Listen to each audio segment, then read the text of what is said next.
দেখতে দেখতে নতুন বছরে জানুয়ারি পেরিয়ে ফেব্রুয়ারি চলে এলো। বলিউডের বক্স অফিস জানুয়ারি মাসটায় তাকিয়েছিল ঋত্বিকের ফাইটারের দিকে। হতাশ করেনি টিম ফাইটার।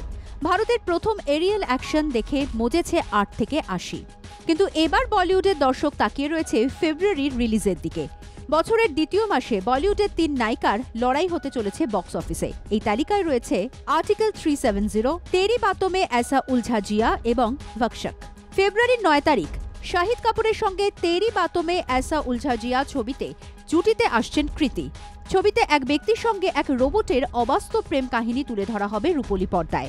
এখানে কৃতিকে দেখা যাবে রোবটের ভূমিকায়। ইতিমধ্যেই মুক্তি পেয়েছে ছবির ট্রেলার।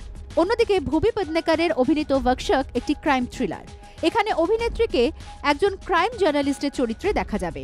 চাইল্ড ট্রাফিকিং এর একাধিক সত্য ঘটনার উপর ভিত্তি করে তৈরি হয়েছে গৌরী খান প্রযোজিত এই ছবিটি। ছবির অন্যান্য ভূমিকায় রয়েছেন সঞ্জয় মিশ্রা, আদিত্য শ্রীবাস্তব প্রমুখ অভিনেতা। তবে এই ছবিটি একটি জনপ্রিয় ওটিটিতে আসতে চলেছে।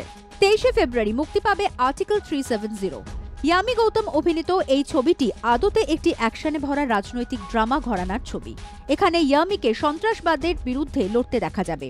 আদিত্য সুহাস পরিচালিত এই ছবিতে উঠে আসবে জম্মু কাশ্মীরের সন্ত্রাসবাদী হামলার ঘটনা।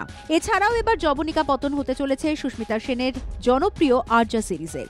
আর্যা সিজন 3 দ্বিতীয় তথা শেষ ভাগ মুক্তির দোরগোড়ায়। ইতিমধ্যে মুক্তি পেয়েছে এই ক্রাইম ড্রামা সিরিজের অন্তিম পর্বের ট্রেলার। সিরিজের অন্তিম পর্বটিও মুক্তি পাবে ফেব্রুয়ারির ৯ তারিখে। তাই ফেব্রুয়ারির ছবি রিলিজের তালিকা দেখে বোঝাই যাচ্ছে যে বলিউডের বক্স অফিসের যে লড়াই হতে চলেছে বলিউড ডিভাদের মধ্যে তা বলাই বাহুল্য।